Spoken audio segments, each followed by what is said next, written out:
What's up, everybody? How are you doing today? A beautiful morning, a beautiful day out here. It's not a little bit overcast, but that's okay.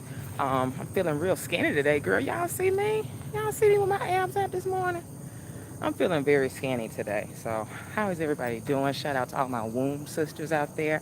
Shout out to my new members of the womb school. We're always glad to have our womb school expanding with more black women that want to turn around everything in their life and live abundantly and live as Africans with power and clarity. So I'm glad to see a lot of black women come to the womb school over the past few weeks because that tells us that we're getting somewhere. The sisters is rising, okay? But I want to talk to you guys about something. And um, I was listening to Brother Tariq Nasheed last night, and y'all probably like, you just sucking Tariq dick because you're trying to get on Hidden Coast 5? No. People I listen to, shows I watch, of course, they resonate with me. And the stuff that you watch, it should be teaching you shit too. But he touched on some points, and he was talking about, in particular, how black people be scared to do their thing sometimes because of what a few haters are gonna say. And that stuck out to me so much because, and he also repeated, the secret to life is to live without fear. And I hope you hear me say that a trillion times this year because that really is the secret and the key to life is to live without fear. But people be so scared to do their thing.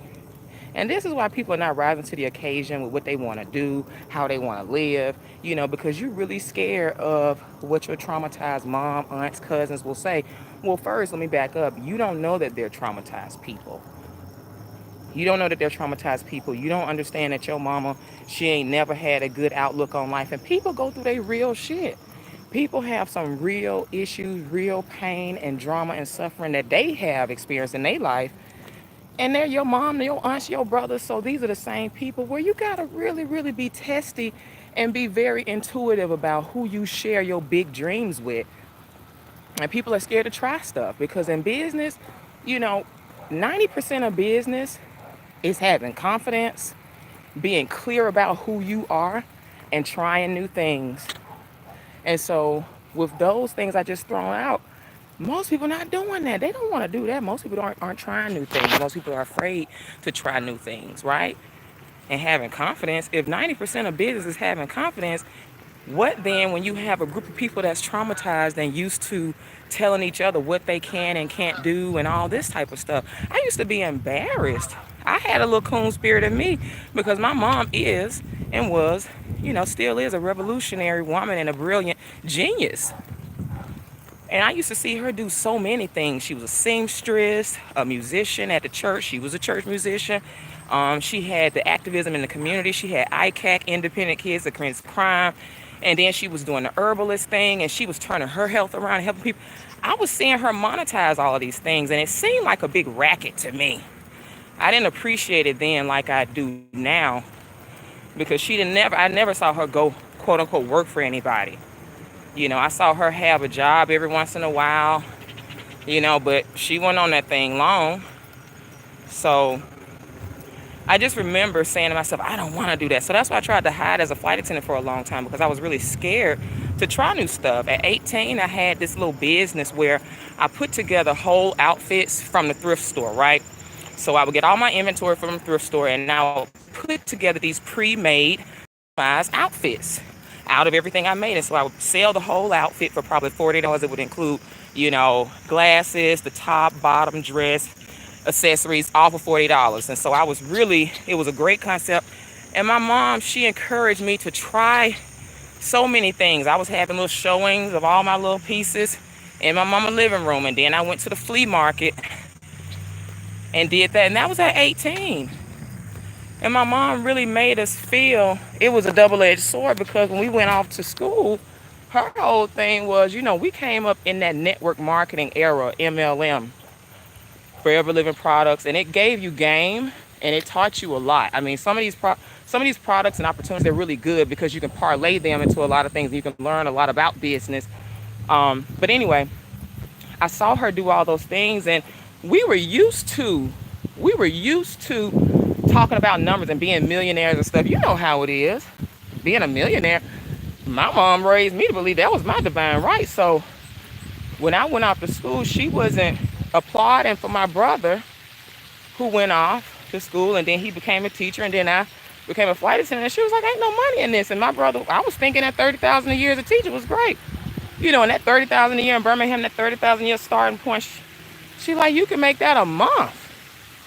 So it always seemed like she was shitting on what we were doing. It was just that she was like, don't expect me to be happy about something when I know you can do better, you know. And she never really allowed me to lose myself into that mundane lifestyle of a flight attendant and just do that. Her and my mentor, they kept saying, okay, all right, that's cute. Okay, you still doing a flight attendant? Like they had that kind of attitude. And then the flight attendants I work with, they was like, okay, you know you can do more than this. And I'm like, damn, can I just be a flight attendant and do some simple shit and that? And so she never really thought that that was impressive. She like, you know, go for the top. Go for the top. But even with my mom being my biggest supporter, that don't mean that we saw eye to eye. When I started to jump out and do new things, when your parents, we love them, but sometimes we ain't gonna see eye to eye. You may jump out and do something new and they the last person you need to tell. You see what I'm saying? Like they got their own shit going on, but they gave you the foundation. People, I used to be so ashamed to see my mom out there selling stuff. When she came up with a new concept, she would put together a display and put it in the beauty shops and the barber shops. That was her hustle. That was her demographic. She would go to the beauty shops. That's kind of the demographic. When you want to talk to black women, you go to the beauty shop. When you want to talk to black men, the average black man, you go to the barber shop. And so that became antiquated. Then the internet happened and stuff like that, and her old ways and methods of doing things, you know. But I remember seeing her do that and just being ashamed of her doing her thing. And I know that's how we are as a people. We are really scared of what people say. You could not go out and sell 10 bottles of water right now because you feel like it's a shame in sales and just doing your thing and rising to the occasion. All eyes are on you. For the women and men that have a business and a brand, all eyes are on you. You know? It's like, so what do you do when all eyes are on you? Most people, most black people, remember, we're traumatized. We have low self-esteem. So when somebody gets out there and start doing their thing, it's like, whoa, you like to see it on TV. But when that same person is your family member, and when you have dynamic people and you yourself are dynamic and wanting to go to the next level, people around you are going to chime in and put that comment. When you put up that picture, you got that shit in your head about what a few haters are going to say.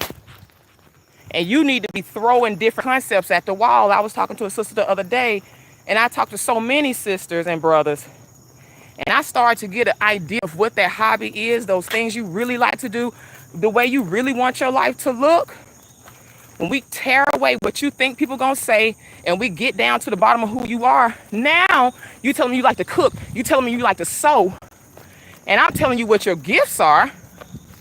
I'm telling you what you're predisposed to and what your natural ability is, because when you put yourself in a position to do a business that's geared around your personality type, your natural gifts and abilities, you're going to be the best at that thing.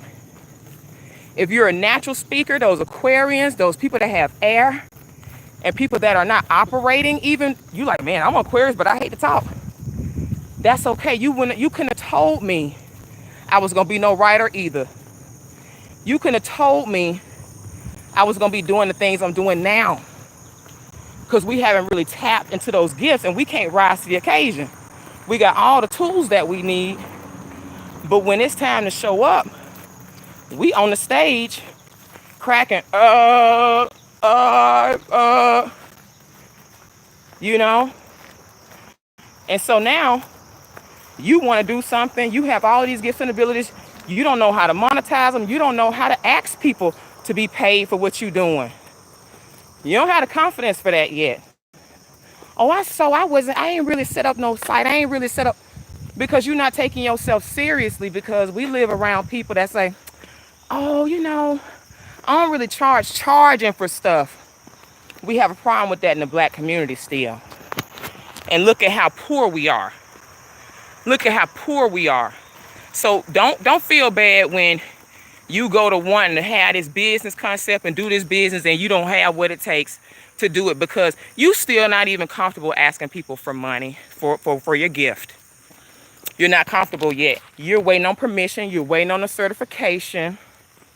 You need those letters behind your name to legitimize you and your destiny, your ancestors, and your gift will place you before great men. Your gift will make room for you. That's what I had to learn. That's what I had to learn. All this shit is a paradigm anyway. This is a framework. This shit ain't even real. It's not even telling you how intelligent you are. Our educational system. It doesn't even tell you about the different types of intelligence. And I'll tell you guys a lot. I thought I was stupid for most of my adult life. I thought I was dumb. I didn't know about the 8 different types of intelligence until I went off to Berkeley and I started studying music therapy. And they told us about the 8 types of intelligence. And some of those spatial intelligence is people's ability to move their bodies like dancers and athletes. Interpersonal intelligence is the intelligence to know yourself on a deep level. Water signs are really predisposed to this. And intrapersonal intelligence is the knowledge and social intelligence amongst people. And then they recently added a musical intelligence. You have reading and writing intelligence, but there are different types of intelligence. So I have been judging myself based off a system that would never really tell me my abilities. It wasn't built for that. So if you got a system that's built for climbers of trees and I'm a fish, I'm going to feel like I'm a failure because I can't climb a tree. I just need to find my environment. Just wasn't the right environment for me. And y'all can't find your environment because you scared about what your family's going to say every step of the way. And that's why you're not doing your thing. I told that sister, I said, okay, you know what? You like to do plates. You sew clothes. That is amazing. We should have gotten that gift from our mothers, knowing how to sew clothes. Hell yeah. So I told that sister, I said, look, take me some pictures of what you recently created, of what you recently cooked. She showed me these pictures. I knew her stuff was going to be the bomb, but I ain't know it was going to be that the bomb. She's a vegan chef. Cooking meatloaf, lentil loaves, and this and that. Honey, y'all have so many gifts that y'all sitting on. Y'all scared to even take a picture of it. And all you have to do next is get serious about it. Make it into a real business. We scared to do business as a people. You see how they got us, right? Make you afraid to do anything for yourself so that when people start getting out and jumping out, you pull them back in. You have been a part of the crabs in the barrel mentality and you didn't even realize it. you letting yourself be pulled back down. People start trying to peek out their neck and you start getting a little attention and you don't know what to do with attention. And remember this, I hear black women talk about this a lot and black men have a problem with having attention. Rising to the occasion. And why most people don't? Because it's attention. You're going to get attention. Those women that's like, I don't like to wear lipstick and I don't like to wear pants. I don't like to wear this because I don't want to attract the wrong attention. No, you don't know what the fuck you're doing. You're scared of a motherfucker. And that's not what it is. You just don't know what you're doing yet. And so you looking like Raggedy Ann. You put on 300 pounds, 200 pounds, and you used to living behind a shield because you don't want that type of attention. Oh, that's what a lot of y'all are saying right now. I told a lot of people in my past, write a book, write an ebook, do a YouTube channel. Oh, I don't want that type of attention. And that's why you're not rising to the occasion. It's the same thing as I see all of y'all lined up on stage. The curtain comes back and y'all sitting there. And for some of y'all, when that curtain comes back, you're la la la la la la la. You rise to the occasion. You see what I'm saying? It's you either one or two people. You either one or two people. And I love my Scorpios, but y'all not them people that usually rise on front, which is nothing bad about that. You do your background shit. But you guys got to check that because even though you live underneath the surface, you have to come above surface at times. And for those of us that live above surface, we have to go underneath sometimes. So you have to balance that. But please, oh please, stop living behind these excuses of, well, I just don't, it's because I don't want the attention. It's because you don't want the attention. You don't look as good as you could look. You don't go as hard as you could go because you don't really want to peek your head out there and dare tell the people that you about to monetize your craft, be who you are. How dare you? And you better expect to get a lot of haters. Your mama, that old sweet mama that raised you, can be the same mama that ain't feeling your concept. Had I tried to tell my mom anything about ancestral range, honey, a lot of concepts, my mom was like, okay. She let me do it anyway, but of course my brothers and family, I would never dream. I stopped talking about doing shit with them long ago. Years and years ago, when I had a real talented artist brother of mine, he's a great drawer, Gemini. He's a teacher. And we never really got along or whatever. He actually punched my teeth out when I was 13. And I had problems with my teeth ever since. So that's another story. But I'm not going to call his name. But we always had this real rivalry. And I started trying to do different things. And I knew he was an artist. And I was into magazines and journalism back in the early 2000s. And I was like, oh, we could probably put together a magazine. And you could do the animation. Honey, he thought that was stupid. I'm a visionary. And I knew then, I was like, this motherfucker's really stuck. He don't see himself doing nothing else. I'm like, you can't force people to see this brand new world with you. Even if you know they're talented. Even if my mom itching to get on. If their energy ain't right and they can't really help you, don't share your shit with them. Cause your path to destiny and your craft, you have to keep it sacredly protected. Because people start to give you a negative seeds of doubt when you give them the new idea of what you're gonna do, they may not react as excited as you want, and that may take your energy down. Shit like that.